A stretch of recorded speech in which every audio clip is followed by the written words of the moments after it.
घर से निकली तो रेलवे स्टेशन पहुंचकर ही रुकी। कब मन बनाया, कब सामान बांधा, कब तैयार किया खुद को, कब रिक्शा लिया और कब यहाँ स्टेशन पहुंची, कुछ याद नहीं आ रहा। स्टेशन पहुंचकर महसूस हुआ ठंड लग रही है। दिसंबर के महीने में सुबह 4 बजे ठंड ही होती है, ये मालूम था मुझे, पर सोचने समझने की शक्ति इस वक्त मेरे भीतर नहीं थी। मैंने हथेलियों से हाथों को रगड़ा, सारा शरीर मानो जम गया था। ये खुले ऑटो रिक्शा में आने से हुआ होगा शायद, पर तब एहसास कहाँ हुआ था जब हमारी दुनिया हाथों से फिसल रही थी हो तब।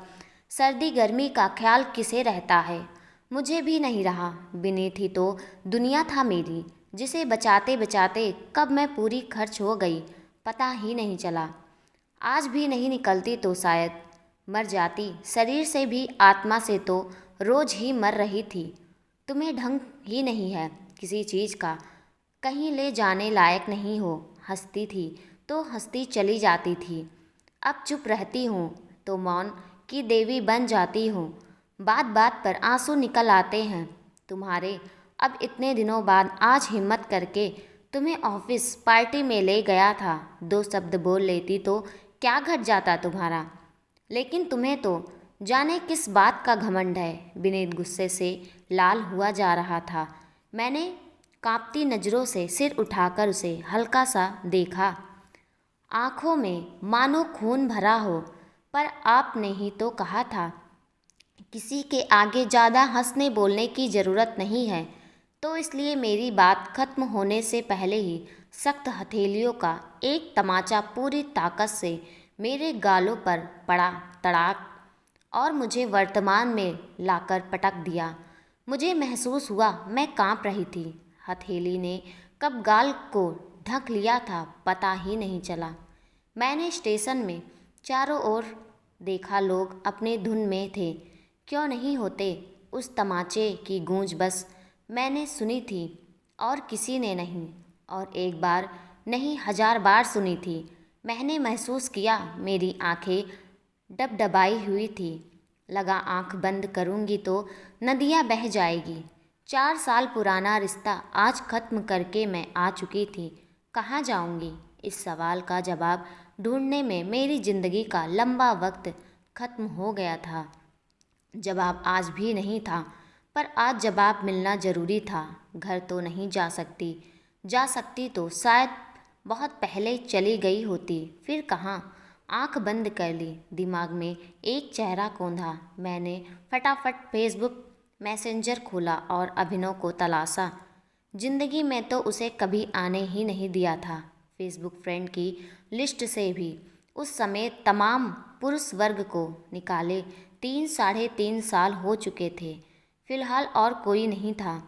उस पर थोड़ा यकीन था तो संदेश भेजा, कहाँ हो आजकल, मुझसे संपर्क करो, इट्स अर्जेंट। 5-10 मिनट में जवाब भी आ गया, दिल्ली में हूँ, तुम कहाँ हो, कल आ रही हूँ, मिल सकते हो क्या। मैंने लिखा, हाँ सब ठीक है ना। उसने कहा, मिलकर बताती हूँ, बाय। मैंने बात खत्म की।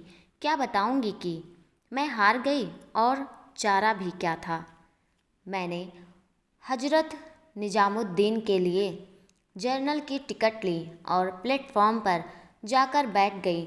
मैंने अभिनव को अपना नंबर मैसेज कर दिया, कल निजामुद्दीन पर मिलना। ट्रेन पर का टाइम 10:44 का है। ये वडोदरा रेलवे स्टेशन का प्लेटफॉर्म नंबर 1 था। काफ़ी भीड़ थी, पर मुझे लगा मैं वहाँ अकेली बैठी हूँ। भीड़ में अकेलापन मैं लंबे समय से महसूस कर रही थी, आज भी कर रही थी। अब तक विनीत का कॉल नहीं आया था, शायद आएगा भी नहीं। अच्छी बात ये थी कि आज मैं उसके फ़ोन का इंतज़ार नहीं कर रही थी। यही इस वक्त की मेरी सबसे बड़ी जीत थी। पर हम औरतों को शायद फंसा रहना ही पसंद आता है। मैं एक पिंजरे से आज़ाद होकर दूसरे पिंजरे में आगे बढ़ गई। पिंजरे ही शायद शादी के बाद हम औरतों का कंफर्ट जोन बन जाता है। कभी पति का बनाया पिंजरा, कभी मायके वालों या कभी किसी और का जिसे हम अपना हमदर्द समझते हैं। हमें लगने लगता है कि इस पिंजरे के बाहर हमारा अस्तित्व ही खत्म हो जाएगा। लेकिन आज उस पिंजरे से बाहर मैंने उड़ान भर ली थी और मेरा अस्तित्व अब भी कायम था।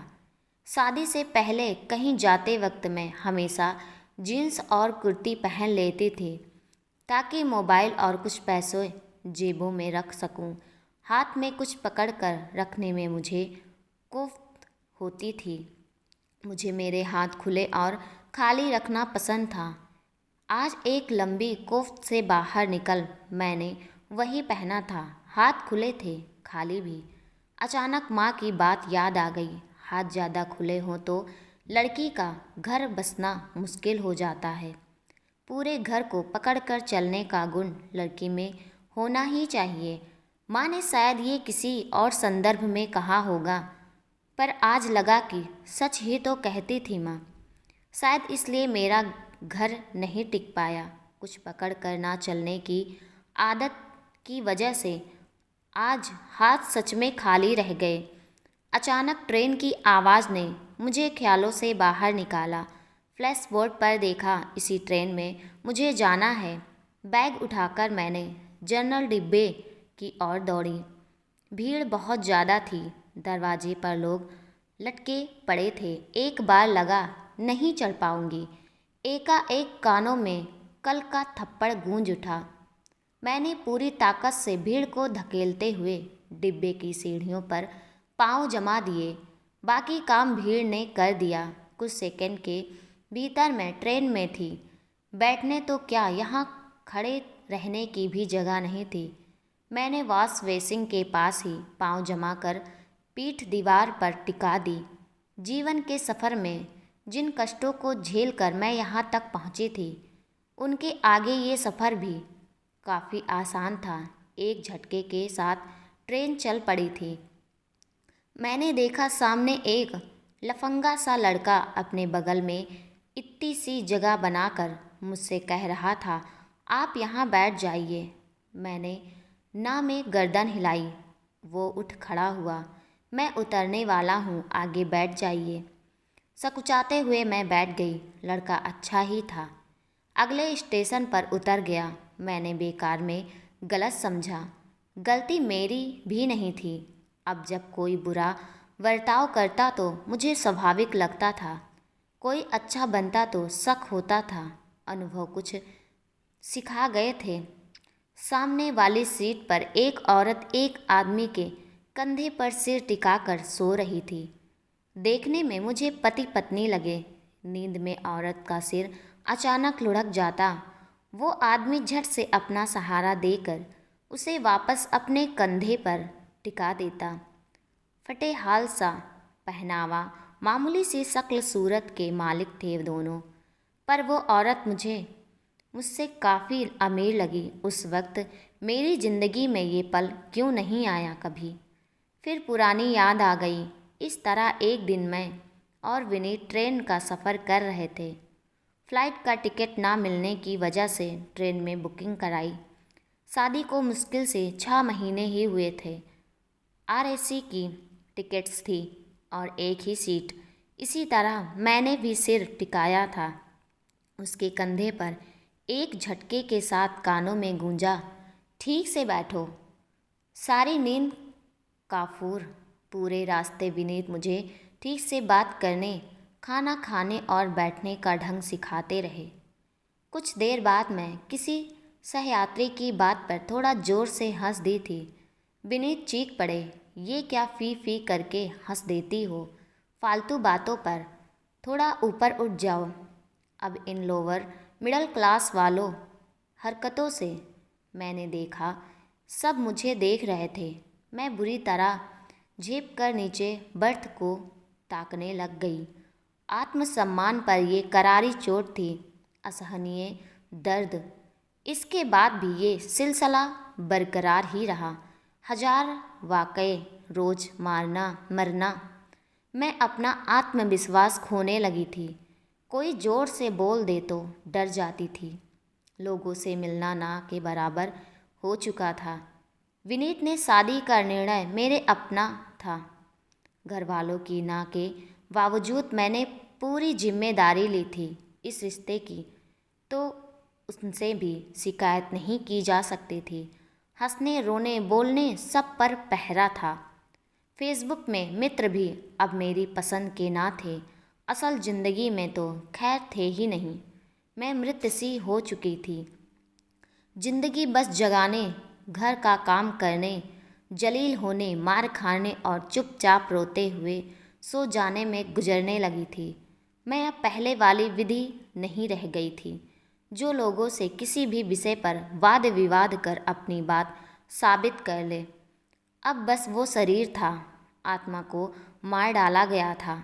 विनीत भी शायद नहीं चाहते थे कि मैं उनकी ज़िंदगी में रहूं। कोई बच्चा नहीं था जिसके सहारे ही बाकी की ज़िंदगी काट जाए।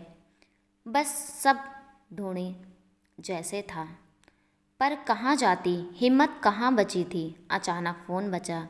मैं चौंक कर फिर ट्रेन में मैंने महसूस किया मैं रो रही थी। सब मुझे देख रहे थे। हेलो, मैंने कहा। हेलो, अभिनव बोल रहा हूँ। कहाँ पहुँची विधि? तुमने बताया नहीं सब ठीक है ना? स्वर में एक अजीब सी बेचैनी रतलाम निकला। अभी बगल में बैठे व्यक्ति से पूछकर मैंने जवाब दिया, मिलकर बताती हूँ, बाय। पूरी बात क्यों नहीं करती? अच्छा सुनो, सुन रही हो ना? नंबर सेव कर लेना मेरा। मैंने फ़ोन काट दिया। पूरी बात क्या करती? सब अधूरा और खाली था। जिंदगी में पूरा था ही क्या? मैं अभिनव के पास जा रही थी या उसी से भाग रही थी, कुछ पता नहीं चल रहा था। जब ट्रेन में सीट अपनी नहीं होती तो नींद भी ज़्यादा आती है। मैं तो जाने कब से चैन से नहीं सोई थी। रात काफ़ी हो गई थी, ठंड बढ़ रही थी। धीरे धीरे डिब्बे में लोग कम होने लगे थे। मुझे ठीक ठाक जगह मिल गई थी। मैं खिड़की से सिर टिकाकर कब सो गई पता ही नहीं चला। नींद खुली तो ट्रेन फरीदाबाद पर खड़ी थी। हांकरों की आवाज़ ने मुझे जगा दिया था। शायद सुबह हो चुकी थी। एक नया दिन, मन में एक नई घबराहट पांव पसार रही थी।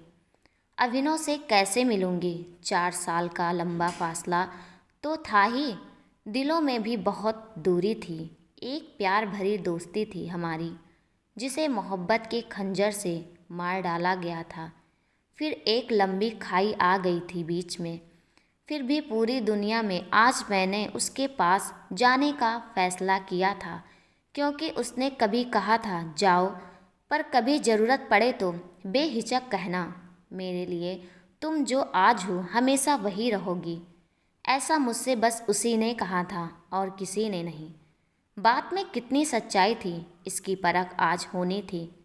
हम सबके हाल चाल पूछते रहते हैं, पर उनमें से कुछ ऐसे भी होते हैं जिनके लिए हम कुछ भी कर गुजरते हैं, जिनकी खुशी हमारी खुशी से भी बढ़कर होती है हमारे लिए। पर कुछ ही होते हैं ऐसे ज़िंदगी में, बस कुछ ही होते, सब नहीं।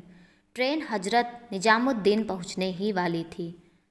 ठंड काफ़ी हो रही थी। दिल की धड़कनें बढ़ रही थी। क्या सोचता होगा वो? मतलब पड़ा तो आ गई। स्वार्थी सोचेगा भी तो इसमें गलत क्या है? सच तो है कल विनीत के कहने पर उसका नंबर तक डिलीट कर दिया। आज उसी की वजह से मिलना पड़ रहा है। ट्रेन दिल्ली पहुंच चुकी थी। उतरकर मैंने अभिनव को फ़ोन लगाया। पहुंच गई हूँ, कहाँ हो? सराय काले खा एग्जिट से बाहर निकलो, यहीं खड़ा हूँ। शक्ल याद है? उधर से आवाज़ आई। हाँ, आती हूँ। मैं भारी कदमों से स्टेशन से बाहर की ओर चल पड़ी। बाहर निकलकर इधर उधर ताका, देखा एक जानी पहचानी सी सूरत मेरी ओर बढ़ रही है। हाँ, वो अभिनव ही था। वही अभिनव जो दोस्त था, हमदर्द था, कॉलेज के 3 सालों का साथी था। कितना प्यार था हमारे बीच में, पर अलग अलग तरह का प्यार, दोस्ती वाला प्यार और इश्क वाला प्यार उसका। दोनों तरह के प्यार एक दूसरे का अस्तित्व स्वीकारना नहीं चाहते थे, पर अस्तित्व तो था ही। एक अस्तित्व की लड़ाई में सब कुर्बान हो गए थे, मैं भी, अभिनव भी और हमारा रिश्ता भी। मैंने विनेश से प्यार किया, मेरे सपनों का जेंटलमैन सरीखा राजकुमार लगा था वो मुझे। पर हर सपने की तरह ये सपना भी टूटा। मैं खुद को पूरा बदल कर भी उसके स्तर से बहुत नीचे रह गई, इतना नीचे कि दफन होकर रह गई। कुछ देर बाद और अभिनव एक रेस्तरां में बैठे थे, जमे हुए से सिर झुकाए चुपचाप। खामोशी को उसने तोड़ा। क्या हुआ, बोलो। झगड़ा हुआ विनेश से, छोड़ दिया मैंने उसे, तलाक लेना है। तुम्हारी मदद की ज़रूरत पड़ेगी, करोगे? पैसे हैं मेरे पास, बस आत्मविश्वास खत्म हो गया है। बस इसलिए ज़्यादा मत पूछना। मैं एक सांस में बोल गई। गर्दन अब भी झुकी थी। घर बात हुई? उसने पूछा। नहीं, वो एक रूम दिला सकते हो? यहाँ मैं किसी को नहीं जानती। वो तो जॉब कोई छोटी मोटी मिल जाए तो। मैं जानती हूँ तुम्हें परेशान कर रही हूँ, पर इस वक्त मेरे पास दूसरा कोई रास्ता नहीं है। मैं इस वक्त बस काम की बात करना चाहती हूँ। अभिनव अचानक वहाँ से उठ खड़ा हुआ। मुझे महसूस हुआ कि शायद मैंने उससे ज़्यादा उम्मीद लगा ली। उसने किसी से फ़ोन पर बात की और वापस आ गया। मेरे लिए उम्मीद अब भी बाकी थी। दोस्त का रूम है एक लक्ष्मी नगर में, तुम वहाँ रह सकती हो। जॉब में अभी थोड़ा वक्त लगेगा शायद, चलो रूम पर छोड़ देता हूँ। उसने जैसे एहसान का एक और पत्थर मेरे ऊपर लाद दिया। तुम्हें ऑफिस नहीं जाना? तुम जाओ, मैं ढूंढ लूँगी। मैं एहसान तले दबी जा रही थी। कुछ वज़न कम करना चाहा मैंने। छुट्टी ली है आज, चलो, उसने कहा। रास्ते भर सोचती रही, कितनी स्वार्थी हो गई हूँ मैं। उफ, कितना बड़ा बोझ है इन एहसानों का, पता नहीं इस बोझ तले मैं कितना चल पाऊंगी। रास्ते में ही हम एक वकील से मिले। तलाक के पेपर तैयार करने के सिलसिले में मैं सब कुछ जल्द खत्म करना चाहती थी। खाना भी रास्ते में खा लिया हमने।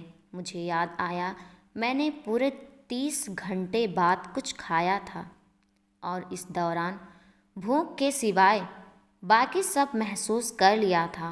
मैंने करीब 4 घंटे बाद हम रूम पर पहुंच चुके थे। मुझे छोड़कर अभिनव निकल गया। कितनी औपचारिक मुलाकात थी ये। कॉलेज के दिनों में हमारी बातें ही खत्म नहीं होती थी। आज अजीब सा सन्नाटा था। दरवाज़ा भीतर से बंद कर मैंने चारों ओर नज़र दौड़ाई।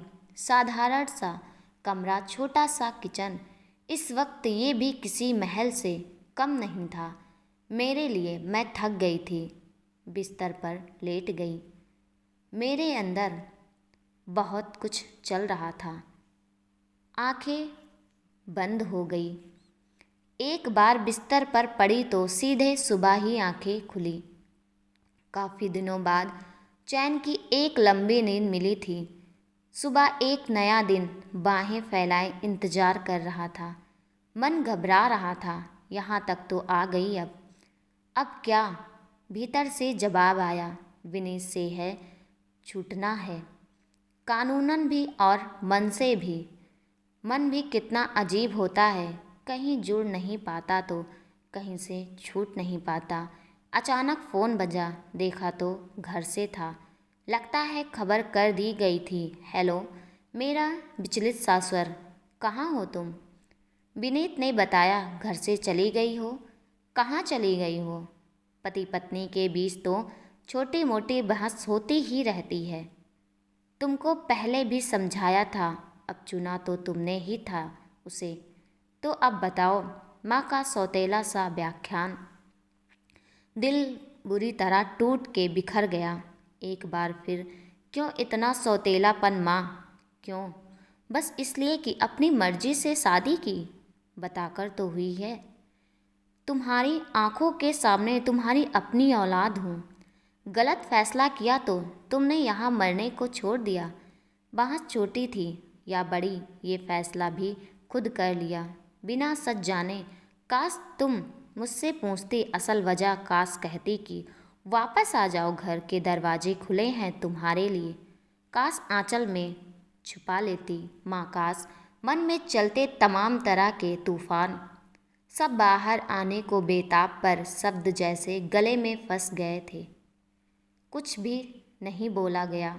अरे चुप क्यों हो? वापस जाओ बेटा, तुम्हारा बुरा थोड़ी चाहेंगे। अब कहो कुछ। उधर से अधीर सी आवाज़, सब ठीक है, दिल्ली में हूँ, मैं देख लूँगी। आप लोग चिंता ना करें। आप लोग कैसे हैं सब? मैंने शब्दों को बाहर धकेला। हम ठीक हैं, जल्दी वापस चली जाओ। वापसी में इलाहाबाद होते हुए जाना, ठीक है? एक बार फिर बिना मेरी गवाही सुने फैसला सुना दिया गया था। मैंने हाँ कर दिया, पर इस बार हर बार की तरह वापसी मुमकिन नहीं थी। इस बार करना था या मर जाना था। पास के बाजार जाकर मैंने घर का कुछ ज़रूरी सामान, बर्तन वगैरह खरीदा। वापस आकर खाना बनाया, अकेले के लिए अकेले खाया। समय काटना मुश्किल हो रहा था। मैं कमरे में ही चक्कर लगाती रही। कुछ देर सो गई। किसी तरह शाम के 5 बज गए। अभिनव ने 5:30 बजे आने को कहा था। मुझे उससे कुछ ज़रूरी बातें करनी थी। 5:30 बजे से 2-3 मिनट पहले ही वो पहुंच गया। कुछ देर इधर उधर की बात अभिनव ने बताया कि 2 साल पहले उसने शादी कर ली, एक 7 महीने की बच्ची भी है। मैं खुश थी उसके लिए। चलो वो तो बस गया, मैं तो बस भटकती ही रही। मेरी याद आती थी अभिनव की ओर से एक अप्रत्याशित सा प्रश्न। मुझे जवाब नहीं सूझ रहा था। एक बच्ची के पिता से मैं इस तरह के प्रश्न की उम्मीद नहीं कर रही थी। दोस्त के पिताजी की कंपनी है, छोटी सी रिसेप्शन और थोड़ा अकाउंट्स का काम देखना है।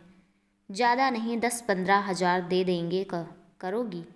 मुझे असहज देख उसने विषय बदलना ही उचित समझा।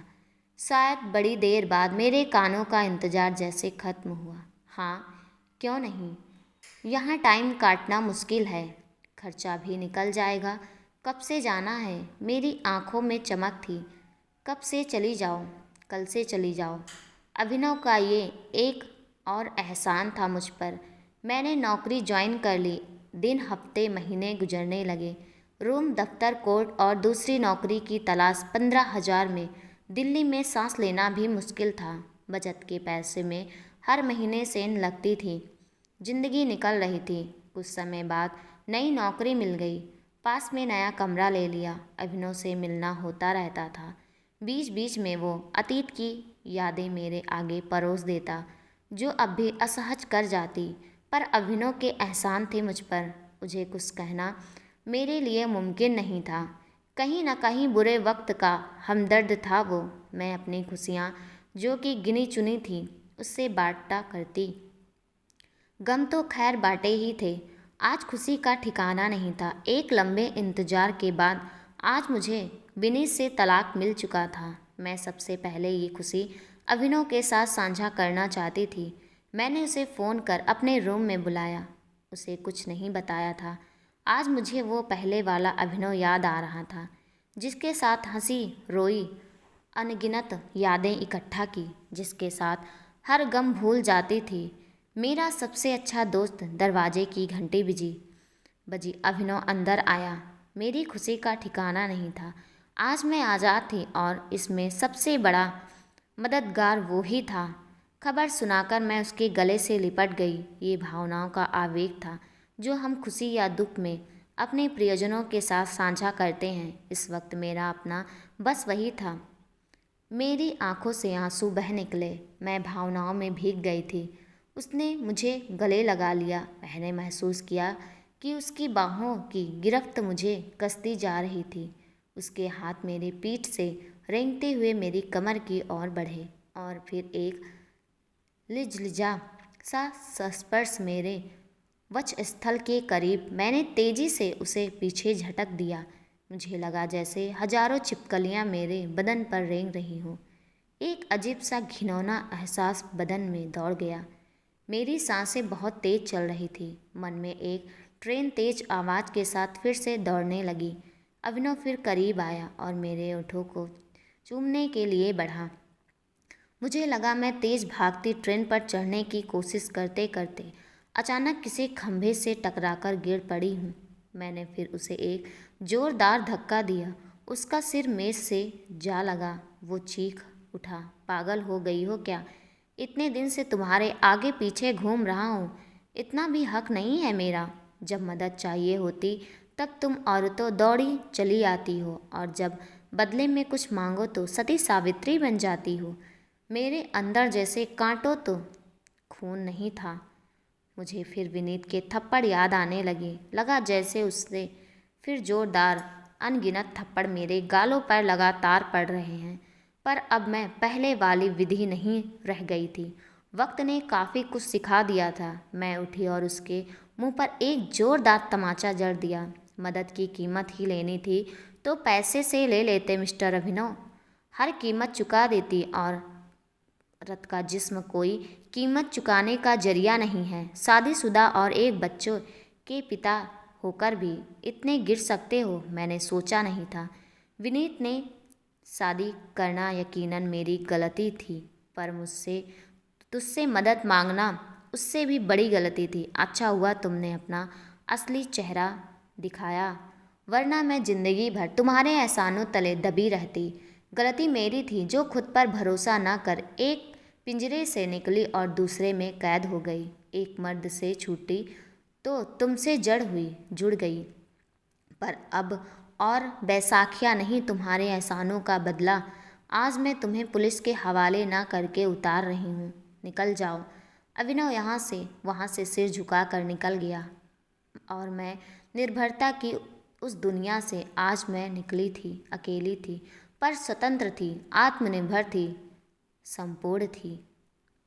दोस्तों, ये कहानी कैसी लगी कमेंट में ज़रूर बताइएगा, और कहानी पसंद आए तो प्लीज़ मेरे चैनल को सब्सक्राइब कर दीजिएगा। इस कहानी के साथ वीडियो का एंड करती हूँ। मिलती है एक नई कहानी के साथ, तब तक के लिए नमस्कार दोस्तों।